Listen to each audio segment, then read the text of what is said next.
Viene ahora la conferencia sobre brecha digital y políticas de inclusión. Está a cargo del magíster José Luis Corica, director de Relaciones Internacionales de la Fundación Latinoamericana para la Educación a Distancia de la Argentina, licenciado en Análisis de Sistemas, licenciado en Comunicaciones y licenciado en Gestión de Empresas.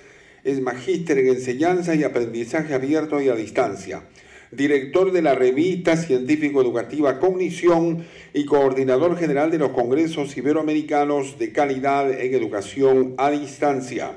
Es coordinador de maestría en Gestión de Instituciones Educativas con modalidad virtual de la Universidad Autónoma del Estado de Hidalgo en México y es autor de diversas publicaciones para la modalidad virtual. Brecha digital y políticas de inclusión. Desde la República Argentina, el magíster José Luis Corica. El aplauso para recibirlo.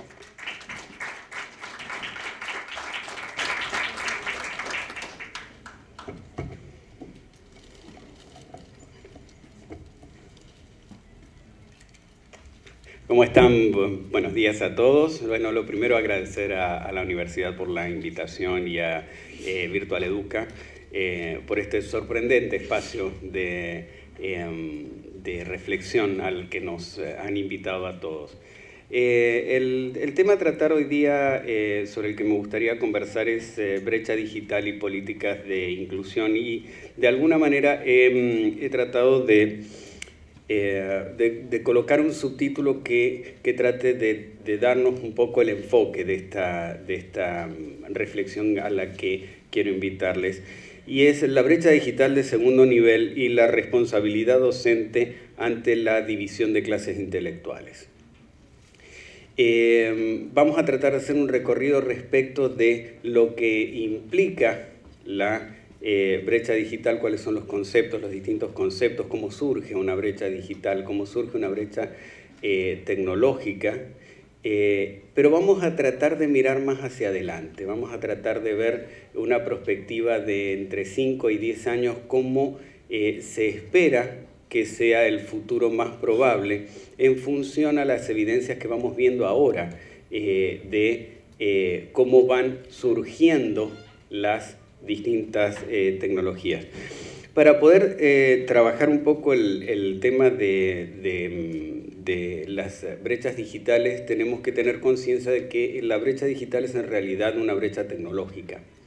Y vamos a tratar de ver cómo surgen estas brechas tecnológicas, ¿sí? Las brechas tecnológicas existieron desde siempre.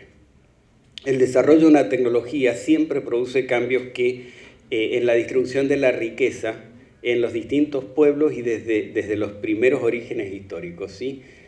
Los adelantos difícilmente son para todos. Cuando de cazadores-recolectores algunos pueblos lograron la tecnología de los cultivos, lograron una ventaja que hizo una primera brecha. Existían pueblos que tenían la posibilidad de no necesitar migrar y por lo tanto podían tener posesión de la tierra y podían evolucionar culturalmente dentro de esa posesión de la tierra, mientras otros no tenían más remedio que ir migrando y no podían poseer la tierra porque no tenían esa tecnología. Y ahí tenemos un ejemplo de una primera tecnología muy antigua que hizo el cambio entre pueblos que podían disfrutar de esta riqueza, podían tener cultivos, podían tener granos, podían tener alimentación para las épocas en donde la tierra, los ciclos en donde la tierra no era fértil, y pueblos que no. Todas las otras tecnologías han ido transitando en el mismo camino, desde la tecnología de los metales, la tecnología que permitió el estribo y con ello la utilización del caballo como armamento militar. Y quienes tenían esa tecnología no solo eran aptos para la guerra, sino conquistaban el territorio de los que no tenían esa tecnología. Sí, había una brecha digital enorme, surgida de tecnológica enorme, surgida en general del dominio de una tecnología que un pueblo tenía y otro no. De hecho, el pueblo que no la tenía frecuentemente era esclavizado, ¿sí? Y obligado a trabajar para el pueblo que poseía esa tecnología. Y lo vemos en los distintos en las distintas tecnologías que fueron surgiendo. Hasta el siglo antepasado, ¿sí? Nosotros podíamos asociar incluso una tecnología con una era, ¿no? Decíamos, cuando la tecnología era la piedra, teníamos la edad de piedra. Cuando la tecnología eran metales, teníamos la edad de los metales. Cuando la tecnología era el vapor, teníamos la era del vapor o de la revolución industrial, ¿no? El desafío se nos pone porque cada vez las duraciones de esta era son menores, ¿sí? La era de la edad de piedra duró 20.000 años, y la de los metales duró 1.000, y la del vapor duró 100. De hecho, en el siglo antepasado, yo les diría, a ver, pensemos cuál fue, el siglo XX fue el siglo de qué. ¿Cuál de las tecnologías de desarrollo del siglo XX fue realmente la que merece identificar al siglo? Algunos dicen que fue la electricidad, ¿sí? El cambio de la fuerza motriz de vapor a la fuerza motriz eléctrica. Otros dicen que no, que fue la era del petróleo, que el siglo XX debe ser visualizado como la era del petróleo. Hay algunos que dicen que fue la electrónica la que hizo el verdadero cambio. Otros que fue la televisión, que es el siglo de la televisión porque fue lo que impactó más en el cambio sociológico. Otros dicen que fue la computadora, ¿sí? Con su surgimiento inicial y su desarrollo final. Otros que fue la farmacoquímica, ¿sí? Que permitió cambiar la esperanza de vida. Fíjense ustedes en la diferencia de esperanza de vida de la raza humana a principios del siglo XX y a final del siglo XX. Otros dicen que la ingeniería genética, ¿sí? Que es en realidad el gran descubrimiento que va a ser una bisagra en las tecnologías de la humanidad. Son tantos los cambios que se comporta como una espiral centrípeta, ¿no? Va dando vueltas, pero cada vez las vueltas son más rápidas. Fíjense ustedes, por ejemplo, que de la ingeniería genética duplica su conocimiento científico cada 18 meses. Sabemos hoy de ingeniería genética el doble de lo que sabíamos hace 18 meses atrás. Y se supone que la próxima duplicación va a ser dentro de 12 meses. Esto es, cada vez la duplicación de la masa de conocimiento científico es más grande. Y entonces, como se comporta como una espiral centrípeta, no tenemos manera de poder ni siquiera denominar al siglo XX. De todas maneras, la brecha digital, ¿sí? Como la diferencia entre el concepto simple de brecha digital. Hay muchos conceptos, muchos autores manejan distintos conceptos, pero vamos al concepto simple de brecha digital, que es la diferencia entre quien tiene acceso a las tecnologías de información y comunicación y quienes no, básicamente quienes tienen acceso a Internet y quienes no lo tienen. Se comporta como cualquier otra brecha, y en esto los invito a tratar de mirar las brechas desde el punto de vista conceptual, ¿no? Las brechas poseen una dinámica cuantitativa y una dinámica cualitativa. La dinámica cuantitativa modifica la cantidad de productos de una tecnología y tiende a incluir, en tanto que la dinámica cualitativa tiende a excluir, ¿sí? A crear productos nuevos que crean una nueva brecha tecnológica. Así, surgida una tecnología, lo que ocurre es que cuantitativamente, por costos de escala, empieza a descender de precio. Y naturalmente la tecnología, que cuando surge excluye y es para unos pocos, empieza a ser una tecnología para todos. Este es el efecto cuantitativo de evolución cuantitativa. Existe un efecto de evolución cualitativa. Una vez que surge una tecnología y empieza a generalizarse, a través de ella se mejora y surge una tecnología nueva. Y esta es la que crea una nueva brecha, ¿sí? Entonces es un proceso que se va cerrando por efecto cuantitativo y se va abriendo como nueva brecha como un efecto cualitativo. Un ejemplo para ponerlo en claro, ¿sí? Todos se acuerdan de los viejos celulares. Cuando surgieron los viejos celulares, que son los que, como el que está allá arriba, ¿sí? Era un servicio absolutamente exclusivo. Solamente la gente de mucho poder económico podía tener esa nueva tecnología. Esa nueva tecnología evolucionó, ¿sí? Cuantitativamente. Empezaron a producirse aparatos que utilizaban la misma tecnología, pero cada vez más baratos, ¿sí? Y tenemos ahí a la izquierda una gentileza de Nokia que le tomamos de la web, mostrando la evolución de los propios aparatos en una misma línea. Sí, aparatos cada vez más versátiles, cada vez pasaron de analógicos a digitales, de digitales empezaron a achicarse y cada vez se achicaron más. Y empezaron a evolucionar cuantitativamente hasta que en este momento, digamos, sobre la población integrada socialmente, ¿sí? La población con necesidades básicas satisfechas, cualquiera puede tener acceso a la tecnología celular. Uno lo ve, incluso la gente que se dedica a la misma construcción, ¿sí? El albañil, el ceramista, el plomero, todos tienen su celular como herramienta de trabajo. Esto es, el efecto cuantitativo hizo que fueran descendiendo de precio las tecnologías hasta volverse una tecnología que se pudiera, que estuviera al alcance de todos. Lo mismo ocurrió con la tecnología de los mensajes de texto, ¿sí? Apareció la tecnología de los mensajes de texto y apareció como una especie de brecha. Había celulares que lo tenían y celulares que no. Los que lo tenían eran caros, los que no eran celulares más baratos, ¿sí? Hoy día yo los desafío a ustedes que vayan a cualquier empresa a tratar de comprar un celular que no tenga mensajes de texto. No se lo van a vender, básicamente porque no hay, ¿sí? La tecnología de mensaje de texto descendió a tal punto que viene integrada por defecto en cualquier dispositivo celular. Por otro lado, cualitativamente los celulares evolucionaron hacia los otros celulares que tenemos de este lado, ¿sí? Que son los smartphones, o celulares que tienen conectividad a internet, celulares que tienen capacidades de conexión a través de la web. Y estos son los que crearon la nueva brecha. Entonces aquí vemos cualitativamente evolucionó el celular y este celular es para pocos. Hoy día 20%, lo leía en el Diario de Perú ayer, 20% de las ventas de celulares aquí en Perú son de smartphones, ¿sí? O sea, una tecnología que viene descendiendo de precio y por lo tanto se vuelve una tecnología para todos. ¿Cuánto tiempo va a pasar hasta que todos los celulares, la tecnología de navegación, de procesador, de capacidad de procesamiento y de conectividad Wi-Fi venga integrada en todos los chips de todos los celulares y pase con los celulares con conectividad a internet lo mismo que pasó con los celulares con SMS? Muy poquito, lo más probable es que sea una cosa que se dé en los próximos 4 o 5 años.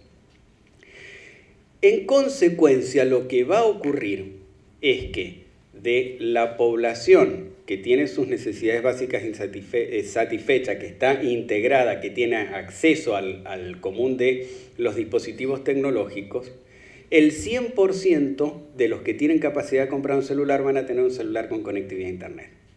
Por otro lado, vemos los esfuerzos a nivel nacional, a nivel municipal, a nivel regional, por dotar de internet y de puntos de acceso a las escuelas. Empezaron por los malls, siguieron por los shopping centers, las plazas de negocio, las plazas de recreación y en muchas ciudades tienen zonas de cobertura ya en la propia ciudad. El municipio pone un internet barato disponible. Esta tendencia se va a consolidar en todos lados y entonces vamos a cerrar la brecha digital. Lo esperable, ¿sí? Es el cierre de la brecha digital como brecha digital de acceso. ¿Y esto por qué es importante? ¿Sí? Porque si bien hay muchos conceptos de brecha digital, hay un profesor que se llama Barsauer, un profesor americano, que hizo un estudio de cuáles eran los consensos básicos que existían respecto a la brecha digital, y son 3, ¿no? Él menciona que emerge hoy una nueva economía basada en la información y una nueva sociedad que se configura como red. Y en esto tienen consenso todos los autores. El segundo consenso es que esta nueva sociedad, el rol de las tecnologías es crucial en todos los aspectos. Y el tercer consenso es que en esta nueva era económica, el acceso a las tecnologías en su definición amplia puede ayudar a determinar la diferencia entre la marginalización y la inclusión, ¿sí?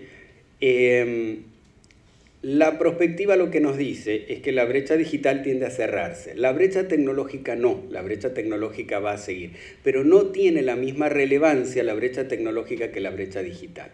El hecho de que existan dispositivos nuevos o más veloces, el hecho de que salgan como van a salir el año que viene los celulares con capacidad de realidad ampliada, ¿sí? Esto que uno pone una foto de un espacio y le aparecen capas arriba de la foto, pues la reconoce, entonces aparece, uno dice, quiero ver los departamentos que estén en alquiler, y entonces le muestra los departamentos que están en alquiler sobre la misma fotografía que tomó, y si uno lo toca le aparece el website del vendedor y el Facebook del vendedor y el Skype para hablar con el vendedor, y la visita guiada con el video del departamento, y todas estas capas, digamos, de realidad enriquecida sobre la realidad real, que van a crear otra brecha tecnológica. O sea, siempre va a haber brecha tecnológica.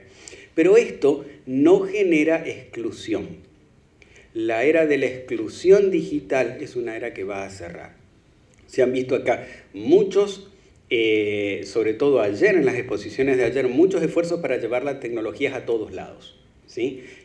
La brecha digital en realidad se va a cerrar. Lo que no se va a cerrar es la brecha tecnológica. Ahora, existiendo la brecha digital, cerrada la brecha digital, este cierre no implica la panacea que estamos todos esperando. No significa que automáticamente vayamos a tener una igualación y vayamos a cerrar las brechas sociales, ¿sí? Y la división de clases. Ahí hay algo que no están dando en esto. Surge una brecha digital que es lo que se llama, los autores están estudiando como brecha digital de segundo nivel, ¿sí? Es tratar de mirar un poco más allá, es la brecha digital que viene. Definen a la brecha digital de segundo nivel como la diferencia en bagaje intelectual y cultural que surge entre los miembros de una sociedad en función a la calidad de los contenidos digitales a los que acceden y a los hábitos y criterios de uso de la tecnología. Lo que va a ocurrir en los próximos 5 años es que vamos a estar todos conectados, ¿sí? Pero no todos consumiendo la misma calidad de contenidos. Esto nos va a llevar a dos perfiles que, si alguno de ustedes está trabajando con tecnologías en el aula, si alguno de ustedes está trabajando sobre todo en colegio secundario en los primeros años de la universidad, van a ver las primeras evidencias o los primeros brotes, le diría, de estos dos perfiles. Va a existir un perfil de quien es intelectualmente rico, ¿sí? Gente que va a utilizar, o estudiantes que van a utilizar estas tecnologías para enriquecerse y para aprender en Internet. ¿Quién es el intelectualmente rico? Es un individuo que tiene conocimiento de su pasado, como tiene conocimiento de su pasado, tiene vínculo con su tradición, está motivado por lo interesante, encuentra lo valórico en la excelencia, valida la información que recibe de Internet o que encuentra en Internet, construye nuevos niveles de información a través de la información que va recibiendo, transforma esta información en conocimiento, la propia, la resignifica, genera mecanismos para la aplicación de este conocimiento en su propio proyecto para generar su propia proyección, crea las condiciones para que las cosas ocurran, sabe que son procesos y entonces tiene que crear las condiciones para que ocurran en su vida las cosas que quiere que ocurran, y tiene su desafío en el logro, ¿sí? Lamentablemente vamos a encontrar otro perfil. Este es el resultado de la brecha digital de segundo nivel, estos dos perfiles. Un perfil de intelectualmente rico, un perfil de intelectualmente pobre. Alguien que vive en un eterno presente, alguien que conoce su pasado y tiene proyectos para su futuro. Alguien que valora lo excelente, alguien que valora lo novedoso, ¿sí? Alguien que valida la información, alguien que asume la información. Alguien que construye nuevos niveles y transforma esa información en conocimiento, y alguien que prioriza la cantidad de datos novedosos o anecdóticos y reemplaza la información con nueva información. Alguien que genera mecanismos con ese conocimiento para su propio proyecto y generar su proyección, alguien que sostiene que los proyectos vendrán más adelante en su vida. Alguien que crea las condiciones para que ocurra lo que quiere que ocurra, y alguien que centra su estrategia en ir adaptándose al presente. Alguien que encuentra desafío en el logro y el otro perfil que encuentra el desafío en combatir el aburrimiento. La cantidad de personas de un perfil y de otro perfil van a generar la nueva brecha, la nueva división de clases. La división de clases que viene no es una división de clases basada en el capital, en el acceso al capital. Es una división de clases basada en el conocimiento. Es una división de clases basada en lo que es capital intelectual, que indudablemente va a terminar redundando en una diferencia de clases económicas. Pero la diferencia de clases económicas no va a ser por la tradición, no va a ser por el poderío económico con que tienen su devenir, sino muy por el contrario, como consecuencia de su capacidad de generar proyectos, de generar riqueza, de aportar a una sociedad por el perfil o el capital intelectual, por el conjunto de intereses que se tienen. De alguna manera conversábamos con los otros ponentes hoy día a la mañana una reflexión que me chocó mucho y que la comparto con ustedes. Decíamos, todos sabemos que cuando escribimos correos y empezamos a navegar por internet y utilizamos un buscador como Google, las búsquedas y la información y las propagandas que nos muestran están relacionadas con lo que hemos estado haciendo. O sea, todos encontramos que cuando empezamos a hacer correos para esta visita a Perú y en la búsqueda que hoteles, que esto, que el otro, empezaron a aparecer publicidades de viajes a Perú. Sorprendentemente, digamos, Google detectó que nosotros teníamos interés y pasábamos para esto. En las búsquedas pasa lo mismo. Si nosotros buscamos, digamos, de manera continua sobre ciertos intereses, los resultados que nos da el buscador están relacionados con esos intereses. Lo cual me llevó a pensar esta mañana, aún la brecha digital va a ser, la brecha de segundo nivel va a ser peor. Porque el individuo que busca cosas trascendentes o que busca cosas interesantes, cuando haga búsquedas en internet, el buscador le va a devolver resultados sobre cosas interesantes, sobre cosas trascendentes. Y el individuo que pase 3 o 4 años buscando cosas anecdóticas, cuando haga una búsqueda, ni siquiera la internet le va a devolver resultados sobre cuestiones trascendentes, sino sobre cuestiones divertidas, sobre cuestiones anecdóticas. Entonces se va a profundizar aún la misma internet, que se supone que es la misma para todos, va a ser una internet rica en contenidos para uno y una internet pobre en contenidos para otro. ¿Cómo se cierra esta brecha digital? En principio, les diría, existen ciertos criterios que tenemos que incorporar al sistema educativo. Hay un cambio necesario en lo valórico, en lo actitudinal de nuestros estudiantes, del perfil de intereses de nuestros estudiantes con el que arriban a nuestra sala. Pasar de la inmediatez a los procesos. Nuestro estudiante de nueva generación quiere resultados inmediatos. Lo que no tiene resultado ya es abandonado, no merece la pena seguir tratando. Y existen saberes que para poder ser construidos requieren de un proceso, ¿sí? Nadie se puede volver médico en una tarde, nadie se puede volver un abogado o un matemático en una tarde o un ingeniero en una tarde. Pasar del resultado fácil al fruto del esfuerzo, del abandono temprano a la perseverancia, del cómo hago para hacer funcionar algo al cómo funciona algo. Si ustedes se fijan, cuando uno trata de explicarle a alguien de nueva generación, a alguno de los nacidos en la era de internet, cómo funciona un dispositivo, dice, no me digas cómo anda, decime cómo hago para hacerlo andar. Porque lo importante es la provisión del resultado inmediato y no el proceso subyacente. De lo divertido, de lo valórico a lo divertido, en lo divertido, a lo valórico, en lo interesante.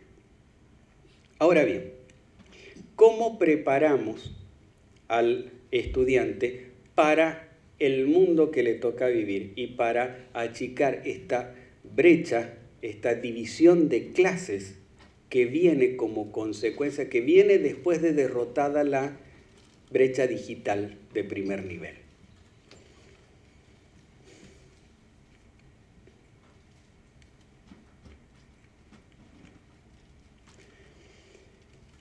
Debemos preparar al estudiante para su mundo. Pensemos esto por un ratito. Los ingresantes a la universidad de 2012 van a ser profesionales en el 2019 y van a trabajar hasta el año 2060. Los que están ingresando este año. Los que ingresan a la secundaria este año van a ser profesionales en el 2027 y van a trabajar hasta el 2070.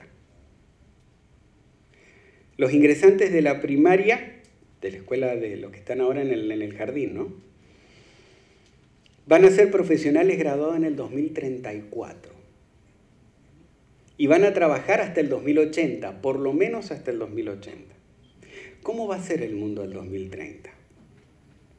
¿Cómo los preparamos? Y la verdad que los seres humanos hemos sido bien torpes para adivinar el futuro. ¿Sí? Si a nosotros nos hubieran dicho, a mí mismo, que ya trabajaba con las primeras armas de la informática, ¿sí?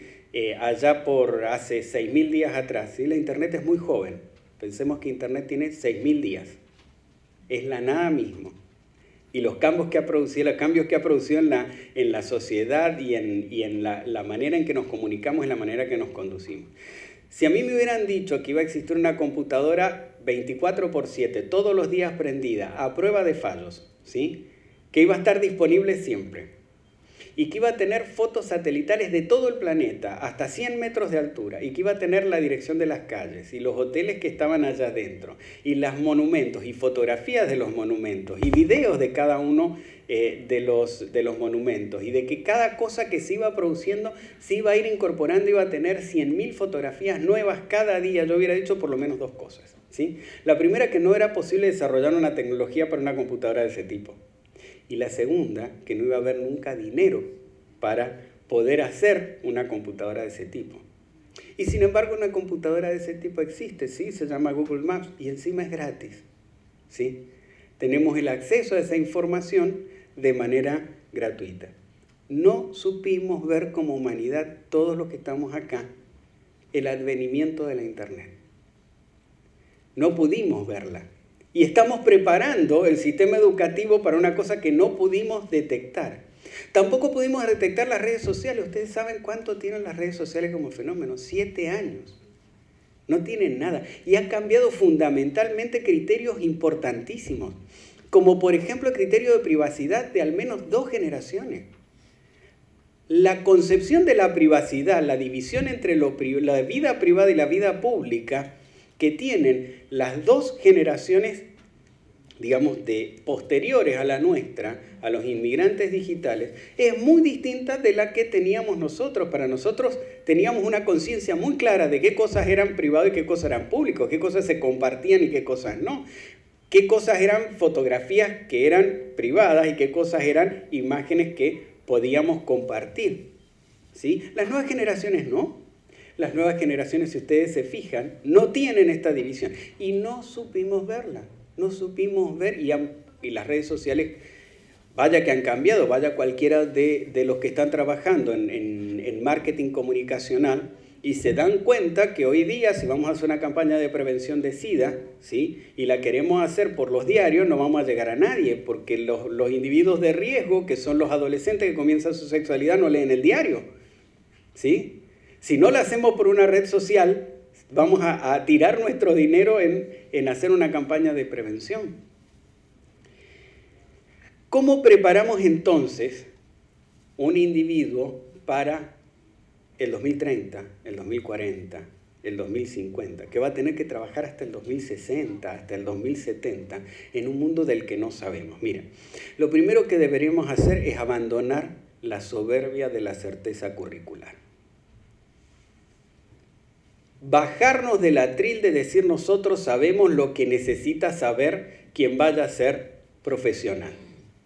Porque no sabemos cómo va a ser el mundo en el que va a trabajar ese profesional.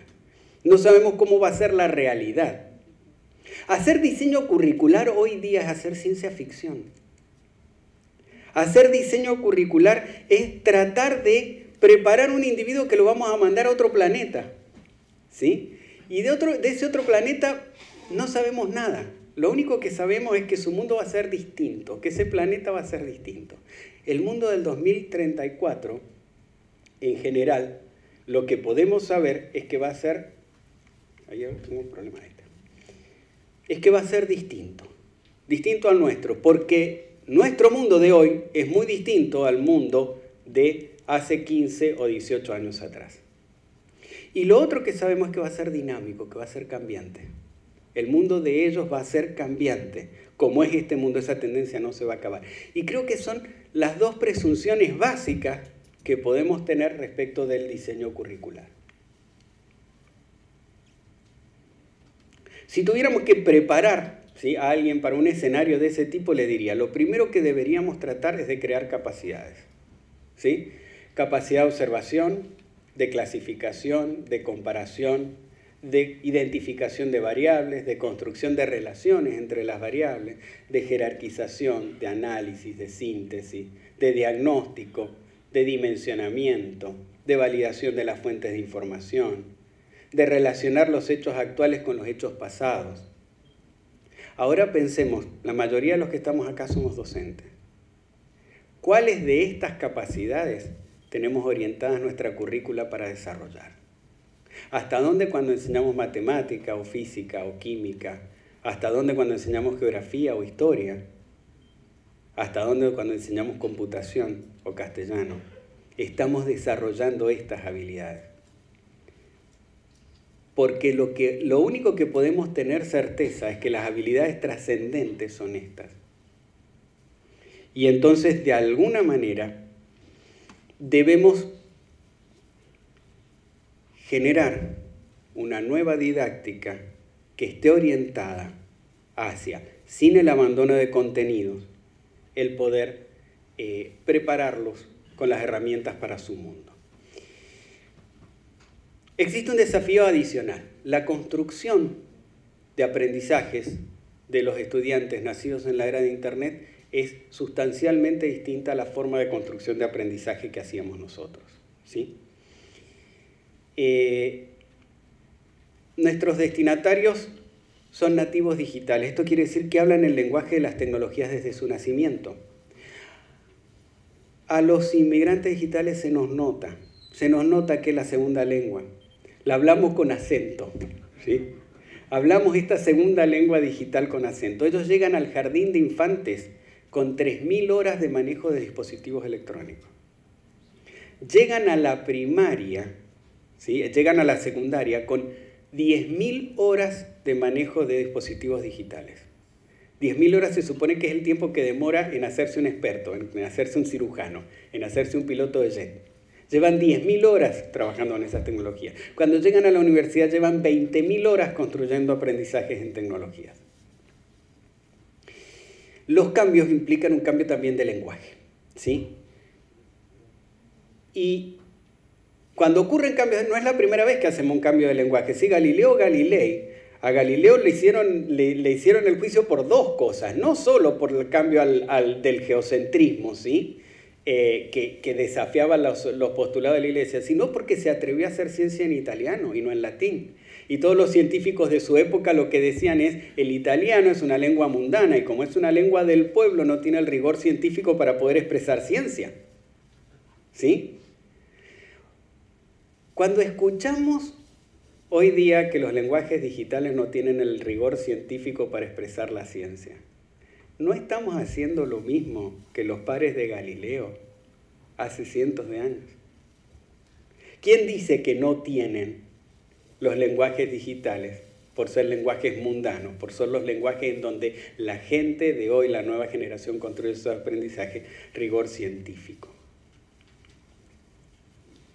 Ahora bien, nos encontramos con algunos problemas. Sí, nos encontramos con cuerpos docentes que tienen una o dos generaciones de diferencia con los estudiantes. Y esto implica diferencias de lenguaje y esto implica diferencias de tecnología. También con una falsa presunción de mecanismos de éxito. ¿Sí? En todas nuestras universidades tenemos profesores que dicen mi asignatura es muy difícil, la aprueba muy poca gente. ¿Sí? Como si esto fuera una prueba de lo buen docente que es, ¿sí? Cuando en realidad es como que toma la posición del policía a la barrera, ¿no? Y como pasa poca gente, él controla que nadie que no tenga el nivel adecuado supere su asignatura, y son muy pocos, entonces, hola, qué buen profesor que soy. cuando en realidad el rol que debiera asumir es el rol del entrenador de quienes van a saltar esto. Y entonces, mientras mejor entrenador soy, más gente es capaz de superar esta barrera, ¿sí? La existencia de docentes cuyo paradigma es incompatible con la innovación. ¿Cuántas veces en proceso de innovación nos encontramos con un profesor que dice, mire, mijito, yo hace 30 años que enseño matemáticas, no va a venir usted a decirme cómo tengo que enseñar? ¿Sí? Con lo cual abraza un paradigma que dice su clase es perfecta y la capacidad de innovación es cero. No se puede innovar, ¿sí?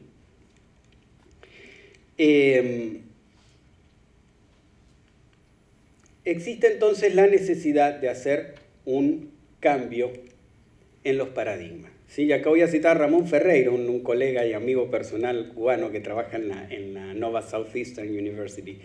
Y él en uno de sus libros dice, podemos pasar del aprendizaje lineal a los nuevos ambientes de aprendizaje, de la enseñanza memorística a la construcción social del conocimiento, del aprendizaje competitivo al aprendizaje cooperativo, de la enseñanza individualista a la interdependencia social, del maestro transmisor al maestro mediador, del aprendizaje escolar al aprendizaje para toda la vida, del aprendizaje por obligación al placer por aprender, del aprendizaje centrado en el maestro o en el contenido al aprendizaje cuyo centro es el desarrollo personal y profesional del alumno.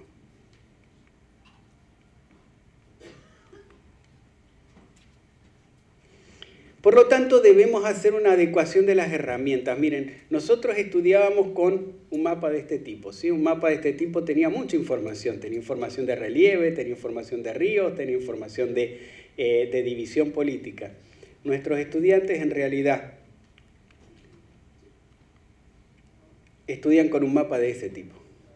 Estudian con un mapa que tiene capas, estudian con un mapa que se puede abrir a cualquier nivel de detalle, estudia con un mapa que tiene hipervínculos a información de todo tipo, ¿sí? Y mientras nosotros sigamos enseñando con nuestro mapa de tela, ¿sí?, vamos a seguir tratando de enseñar con herramientas que están distanciadas de las herramientas con las que ellos construyen sus propios aprendizajes.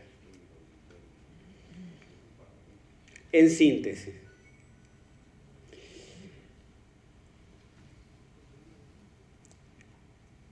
toda tecnología crea una brecha. Históricamente fue así y va a seguir siendo así. Las brechas tienen una dinámica cualitativa y una dinámica cuantitativa. La dinámica cualitativa tiende a excluir, a crear nueva brecha. La dinámica cuantitativa tiende a cerrar la brecha y a incluir. El escenario de los próximos 5 años es un escenario en donde se va a cerrar la brecha digital, pero va a seguir la brecha tecnológica. Surge una segunda brecha, la brecha digital relacionada con la calidad de contenidos y con los hábitos de uso de Internet. No vamos a estar preparados para afrontar el escenario futuro si no vencemos las inercias curriculares y las inercias metodológicas. El precio a pagar es que vamos a tener a una élite de capital intelectual y una enorme masa de pobres, carentes de capital intelectual, pero como dice la publicidad, todo el día conectados. Quienes abrazamos la profesión de educar, llevamos con nosotros la tarea de servir. Adaptar la educación para preparar a nuestro destinatario para su mundo es nuestra responsabilidad, no responsabilidad de ellos. De nuestra toma de conciencia de las acciones de hoy, de las políticas que implementemos hoy, resultará la magnitud de la diferencia de clases intelectuales que vamos a tener en el futuro. Eso es todo. Muchas gracias.